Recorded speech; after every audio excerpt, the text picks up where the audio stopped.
Dual battery system is just about finished up. Let me give you a look at the newest addition and what we just added to make it even better. All right, so we are just about done with this dual battery setup build that we started a couple months ago. It has been awesome, guys. I've used it multiple times. We usually have a fridge in the back of the truck that stays in the truck for the most part 24/7. The only reason I took it out today is actually to make this video.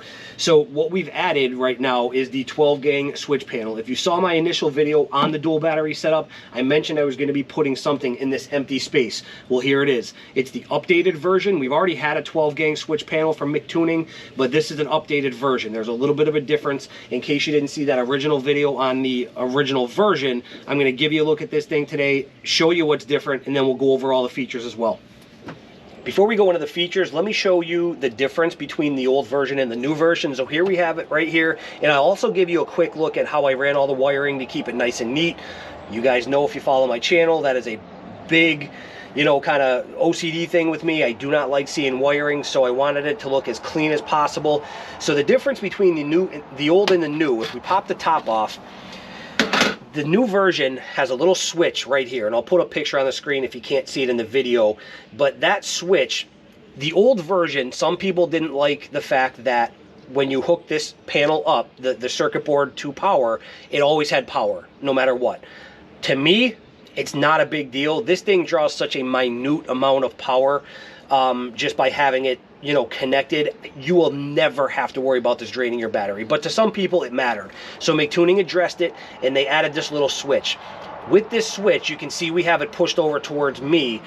That means it's just like the old version. It always has power. I can use all my lights and all my accessories that I have connected. I can use them whether the truck is on or not. If you don't like that, they gave you the option with this little switch. If you push that switch over that way, you're going to see the red light that was on, that's going to slowly go out. You'll see it dim down. That cuts the power to this circuit board. What you need to do at that point is they include this wire here. And I'm not even installing this, to be honest with you, because to me, again, this doesn't matter. It's not a big deal in my eyes. If you wanted to install this, all you simply do is take the white end, connect it to this white location right here, and then run the wire to a fuse that only gets power when the truck is on. So basically an accessory fuse. I'm not going to go into detail on that. I've covered stuff like that in the past on this video, but you literally just have to take a fuse tap. They do send one, but unfortunately it's the wrong fuse for the Tundra. This works with most vehicles, but our Tundra uses the mini fuse. I'll link them down below if you're not sure what I'm talking about. But all you'd have to do is connect this to this white location, this white port, run the red wire to an accessory fuse. That way, this panel will only get power when the truck is on. Again, guys, it's completely up to you, but to me, that is just not needed. This panel draws, we're gonna leave ours switched over the other way, so it always has power. You know, when I can use my lights and accessories whether the truck is on or not. That's the difference between the new and the old version. MicTuning wanted to address that for the people who actually did care, you know, about that issue there. So, all right, let's take a look at the features, and then we'll wrap the video up by giving you a quick look at how I got all the wiring back in here into the bed of the truck and keeping it nice and neat. Quick look at the features on this. Very similar to the last one we had in the truck. So you have your red power button here that's going to turn it on. You can see these are all the accessories we have hooked up so far. I have 3 blank spots left for future projects, but once you have it on, the second button right down here, that's your brightness button. There's 5 different settings. So you have 100%, 75, 50, 25, and 10% brightness. Very easy to switch between night and day. And then down here is your RGB button. So that's how you can change your backlighting. We have the blue on MicTuning is very close to the backlighting on the truck. So that's why I use that color. And honestly, I usually keep it at the 50% mark, whether it's day or night, to be honest. So, but you can change it obviously that easily. The RGB down here, you can change between, I'm not exactly sure how many colors there is, but there's pink, there's like a whitish, you have red, kind of like a peach, yellow, green, I like an aqua blue, and then we're back to the blue that we like to use that, you know, very similar to the truck. So the other 2 modes that this comes with is the momentary mode and the strobe mode. Very easy to get into. The momentary mode, what that means is, let's say we want to use our ditch lights, our windshield lights, the 3-inch last fit pods we have. Right now we're just in standard mode. You push the button on, the lights come on. I know you can't see the lights, but red light above there tells you that the lights are on, and I can visually see them myself. And then if you want to push them off, just push the button, turn them off.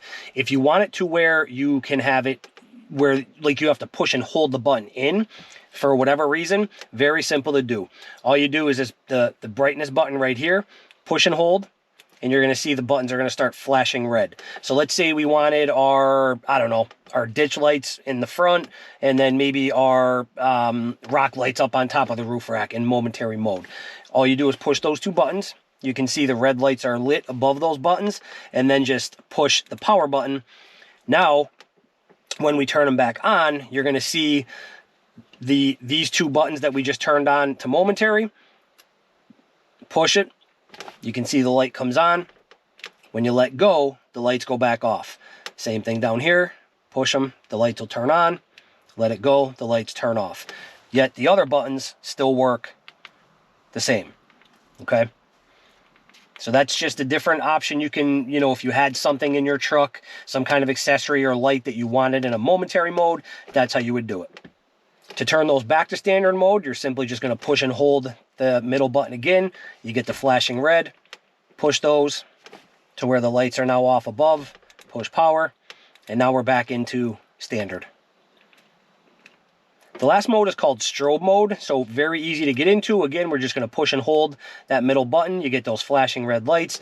This is that momentary mode that I showed you. If you short press that middle button again, now you're going to see the lights are flashing blue. So if you want any of your lights into strobe mode, again, we'll just use the ditch lights and the roof rack just for an example. You're just going to press them. See the red lights are on above it. Push power. Now, when we go back in, you can see those two are going to strobe, okay? But once again, as I mentioned, everything else is still, you know, still on standard. Same exact process to get out of that. Push and hold, short press, undo them, press power, and now we're all back into the standard mode, as you can see. Okay, and that actually, what I just did there, that brings me to the last feature. It has a memory, so whatever lights you have on when you turn this panel off, when you turn it on, it's going to remember. So let's say we had those three lights on, you know, and we turn the switch panel off. That's going to kill all the lights. All the lights are going to turn off. But if we just push that power button again, it has a memory to it to where it's going to remember the last setting that you had. So again, that's a little bit of a handy feature. So if you have a couple lights that you use more often than not, for me, that's the case. I actually usually have my ditch lights and my roof, my 52-inch bar, a lot of back roads around me. I use these two a lot. So a lot of times that's my setup right there. So all I have to do is just push the power button and my ditch lights and my 52-inch bar up top come on. If I want to turn them both off at the same time, just hit that power button and I'm good to go.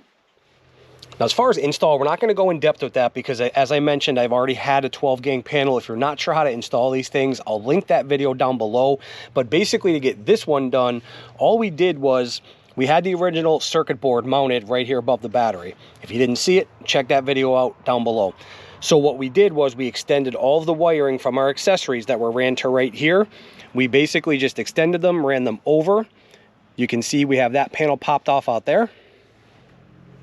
Here we are over here, so we have all the wiring coming down. There's a grommet back in there. I'm not sure if you're going to be able to get a look at it, but you can't miss it once you're down underneath the truck, so I'll give you a look at that. So if you come down underneath the rear passenger seat and come up, let's see, you can see where all the wires are popping out right up there. Okay, there's a grommet up there. All you got to do is poke a hole in it, and that's how you can access the exterior of the vehicle. And from there, you're basically just running it. Sorry about the bumpy ride. I'm on my creeper here. So you're just going to run it up, down through that grommet, and then you can shoot straight up behind this panel. There's a big gap, and then I'll show you how we accessed inside the bed. All right, there it is. So all we did was drill a 2-inch hole. We used that rubber grommet to make it look nice and neat. I covered that in my original install video of my dual battery setup. And then here you have all of the wiring, which that's the only thing I have. Actually, I have two things left to do. I'm going to get some 1.5 or 2-inch wire loom to wrap all them wires up so you don't see them, so it's all nice and neat. But we basically just ran them down back behind our dual battery setup, and then what we did, because of how we mounted all of this, it was very easy. You can see the wires coming over. I ran them down underneath this panel in these grooves, and that's how you can see we popped them out. In my opinion, just looks super clean, super neat. Makes my OCD really happy. And again, once I get that wire loom and cover up the wiring back in here, I'll be completely satisfied. I also have to finish mounting the switch panel inside the truck. I think I'm going to put that in a different spot, which is why I was just kind of holding it loose when I was showing you all the features there. But so that's it. That's all there is to it. Connected to the corresponding spots. If you're not familiar with these panels, each spot is a different switch. Like this is our ditch light spot. And then, you know, so this is spot 1, 2, 3, down to 6, and then 7 to 12 goes that way. So covers that in the instructions, but if you're not familiar, that's how it works. The other reason I want to mention real quick that I'm not installing that accessory wire is because I have the way I have all of this set up. If I ever do want to kill the power to this panel, literally all I have to do is hit that button, and it kills the power to this entire circuit board. All right, so, you know, I kind of thought that out before I did all of this.